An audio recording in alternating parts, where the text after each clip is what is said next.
Olá, eu sou Humberto Goulart, correspondente da Agência Servidores aqui em Brasília, e nós todos os dias temos tentado fazer entrevistas com autoridades, com servidores públicos e principalmente com gente que conhece dos problemas que nós estamos passando com essa crise internacional de saúde do Covid-19. Eu tenho o prazer de receber hoje o Wilson Romero, que é ex-auditor fiscal aposentado, hoje é o coordenador de estudos socioeconômicos da Anfip e que é também jornalista. Para a gente tratar de um assunto em especial, nós temos um momento de parada no mundo que vai criar um problema fiscal para todos os países e para o Brasil em especial, porque é um país que sempre teve problemas nessa área. E o Romero escreveu um artigo esta semana falando a respeito do CARF, o Conselho Administrativo de Recursos Fiscais, que é onde as empresas fazem os seus recursos quando não concordam com aquilo que a União está cobrando dessas empresas. E havia um sistema de votação que era considerado justo. E o Romero, nesse artigo, diz que esse sistema, de repente, se transformou em injusto. Romero, muito bem-vindo, muito obrigado por essa entrevista, por esse bate-papo. Por que é que os recursos no CARF acabaram se tornando injustos para quem defende a União?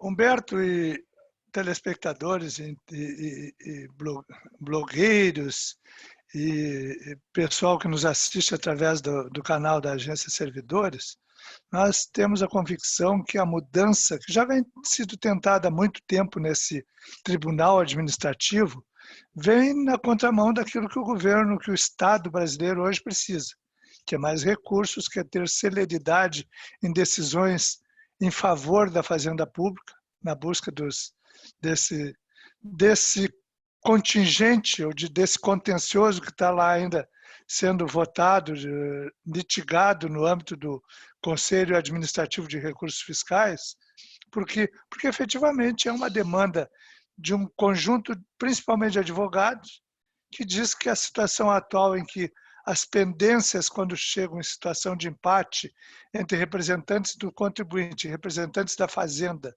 no âmbito do CARF, a decisão sempre, esse voto de Minerva, esse voto de qualidade que agora foi colocado por terra com a sanção presidencial, esse voto de qualidade beneficiaria sempre o fisco, ou seja, os cofres da União. Infelizmente, na contramão disso, nós também percebemos que quem chega nessa instância deliberativa, julgadora, que é uma esfera administrativa, né, que todo e qualquer contribuinte perdedor nesse debate final no âmbito do CARF, ele ainda pode recorrer à justiça.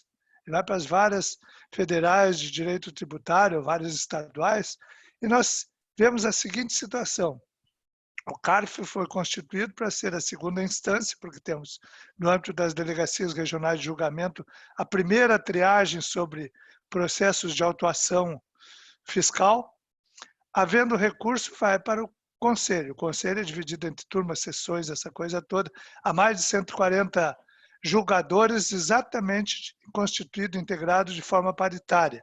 Na sua representação, inclusive, nós temos integrantes não só de confederações empresariais, nós temos de representantes de centrais sindicais, lá tem assento para a CUT, para o GT, para a Força Sindical, de forma paritária. Somente o que se percebeu é que somente nos últimos 10 anos, 7% das demandas chegaram ao empate entre contribuintes e o que pensa a Fazenda.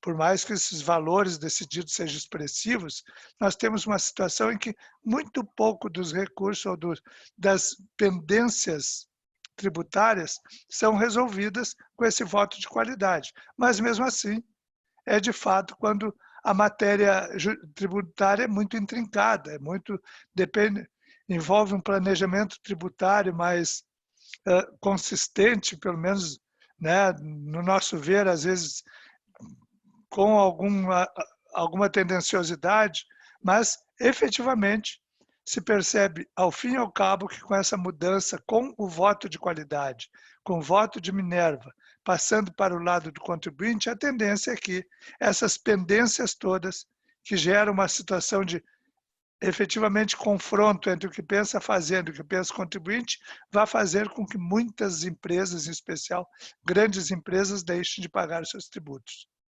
Romero, eu fico muito curioso num momento desses em que a receita, obviamente, vai diminuir agora na crise e no pós-crise, mas nós temos uma possibilidade de que se acenda de novo no Congresso Nacional a necessidade da reforma fiscal. Será que uma reforma fiscal resolveria esse problema ou ainda continuaremos com uma instância que, de repente, pode colocar esse jabuti, como você bem escreveu lá no seu artigo, sei lá, numa medida provisória ou entrar isso pelo Congresso Nacional, e nós temos essa insegurança fiscal que deixa, inclusive, empresas internacionais, quando vêm para o Brasil, sentem essa insegurança e dizem que nós não temos um estamento jurídico sólido que permita confiança do investidor. Bom, primeiro, o Brasil tem um paquiderme tributário, um cipoal tributário que, de fato, faz com que as empresas todas, em especial de médio e grande porte, gastem cerca de 30% da sua força, da sua mão de obra, com as obrigações acessórias para poder atender esse emaranhado todo. O caminho da simplificação não foi tomado, apesar de nós termos há cerca de 30 anos esse discurso, ou discurso nessa direção, mas continuamos com uma carga tributária, com uma estrutura tributária regressiva, extremamente complicada e definitivamente penalizando aquele investidor que quer simplicidade, dinamismo no sistema econômico. Isso se vê agora, inclusive no Congresso Nacional, há duas propostas de emenda constitucional tratando sobre o assunto, uma na Câmara, outra no Senado, a 45 e a 110, uma do líder do MDB, o Baleia Rossi, outra vinda originária de pensamentos de um ex-secretário da Fazenda e ex-deputado, o Luiz Carlos Rauli. Então, essas duas propostas agora estão sendo peneiradas numa comissão mista, uma comissão especial mista no Senado, que pretende, pelo menos na semana que antecedeu, que sucedeu o início da calamidade pública, a decretação da calamidade pública, já estava prevista, inclusive, a presença e a oitiva do ministro da Fazenda para apresentar a proposta do governo sobre isso. Mas tudo parou no Brasil. Então, não se vê perspectivas hoje de que algo avance num curto período, até porque a maior parte das mudanças diz respeito às espécies de tributos chamadas contribuições e impostos. Os impostos necessitam de anterioridade, ou seja, de mudanças um ano antes, e as contribuições no mínimo 90 dias. Então, não se terá solução imediata para essa questão. No que diz respeito ao CARF, o CARF, a partir do momento que também interromperam-se as sessões presenciais, os estudos, nós com certeza vamos ter um aumento de prazo para que essas soluções aconteçam.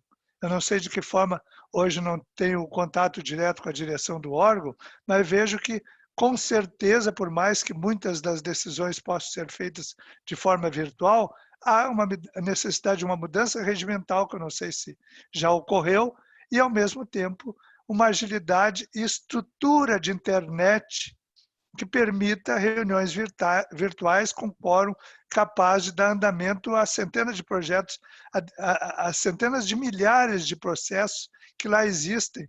Um levantamento de fevereiro de 2019 dizia que lá tinha um estoque de cerca de 150 mil processos que correspondiam no seu montante a 662 bilhões de reais, ou seja, quase 50% da arrecadação tributária nacional. Portanto, temos que ter uma preocupação e principalmente quando essa mudança com a sanção da medida provisória 899, que resultou na lei, eu acho que 12.358 ou 12.588, nós vamos ter uma situação em que, inclusive, as pendências até 5 anos atrás, que tenham sido resolvidas com esse voto de Minerva do presidente das instâncias do CARF, da própria presidência do CARF, pode haver uma pendência judicial, uma tentativa de recuperação e de virada desse tributo que era devido, ou pelo menos na instância administrativa era devido,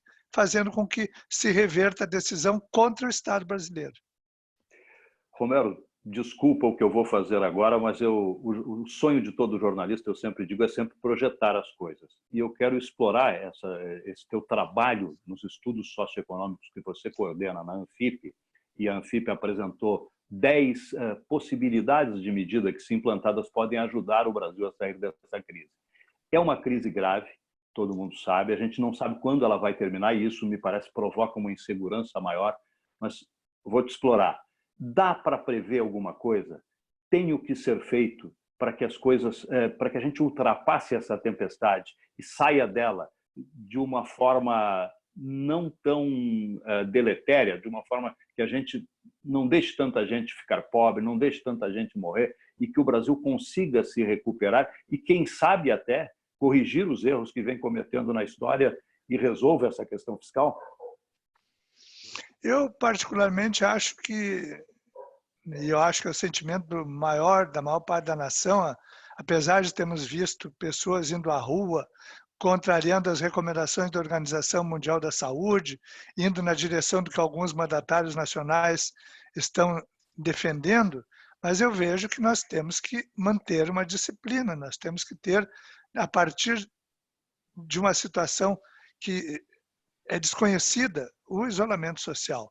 E, ao mesmo tempo, se desvendou e vai chegar, lamentavelmente, nos dias de hoje ainda, a Covid-19, o coronavírus, que é o que se dissemina, não subiu o morro, não chegou nas comunidades pobres, onde há aglomerações, onde há subhabitações, onde há, de fato, a busca pela subsistência sem a preocupação com efetivamente essa perspectiva de bem-estar, porque está faltando comida na geladeira. Então, pela primeira vez se constata, e esse governo liberal que estava instalado, estava defendendo a minimização, ou a redução do Estado, a presença do Estado, e nós cada vez mais, a Anfip principalmente, que tem essa bandeira, volta a reafirmar que, se não tivermos uma seguridade social forte, nós não conseguiremos enfrentar esta pandemia, esta crise e depois superá-la. Porque o Brasil, abriram-se as chagas da desigualdade, né?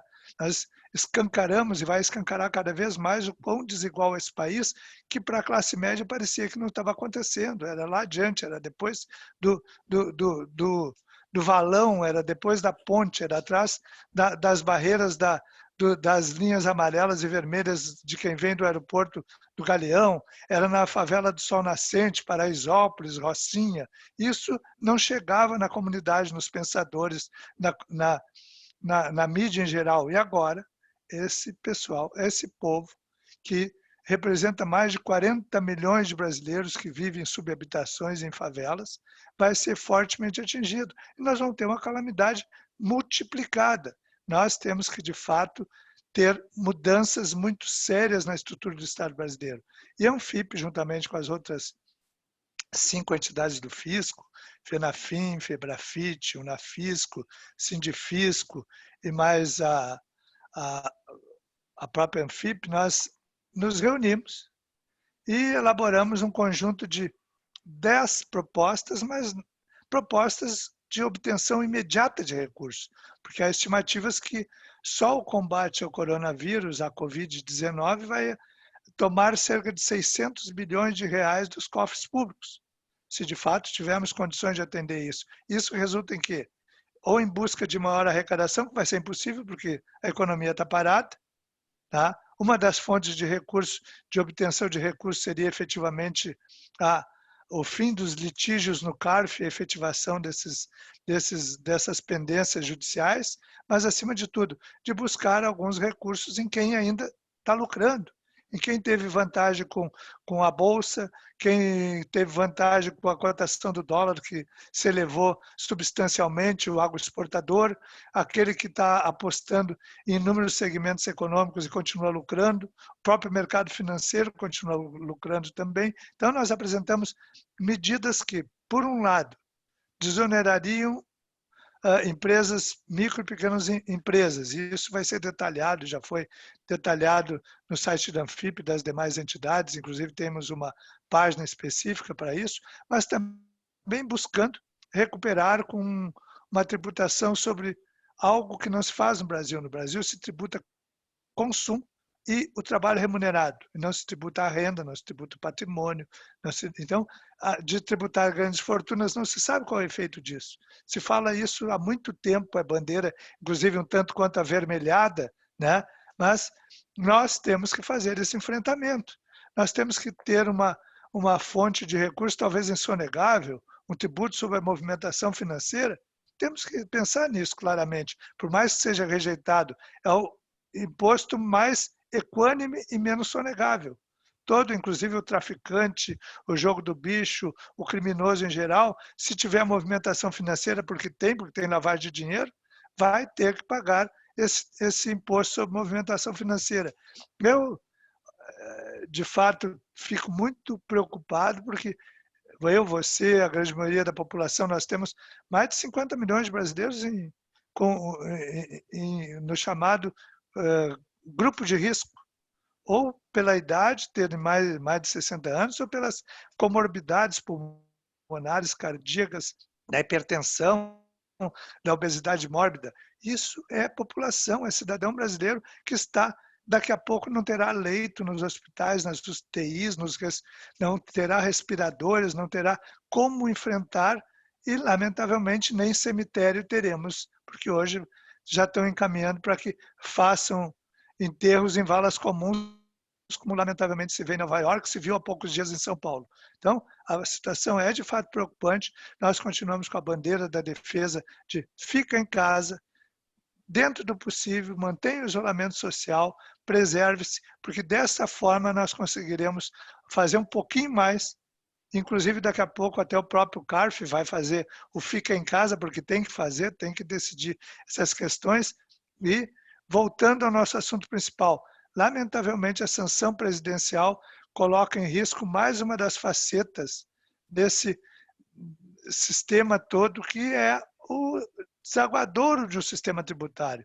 Há similaridades de tribunais administrativos tributários em todos os estados, na maior parte dos grandes municípios, e com essa mudança nós veremos as decisões todas virarem, não na linha daqueles que têm expertise da questão tributária, mas no bel prazer da política, às vezes, inclusive, com pessoas indicadas por corporações de trabalhadores ou empresariais que não têm efetivamente um profundo conhecimento da matéria. Wilson Antônio Romero, diretor de dos assuntos socioeconômicos da Anfip, muito obrigado pela sua generosidade em dividir conosco essa sua expertise, essa sua experiência, e a gente aqui fica torcendo para que o Brasil consiga resolver esses problemas. Obrigado, Romero. Um abraço, Humberto.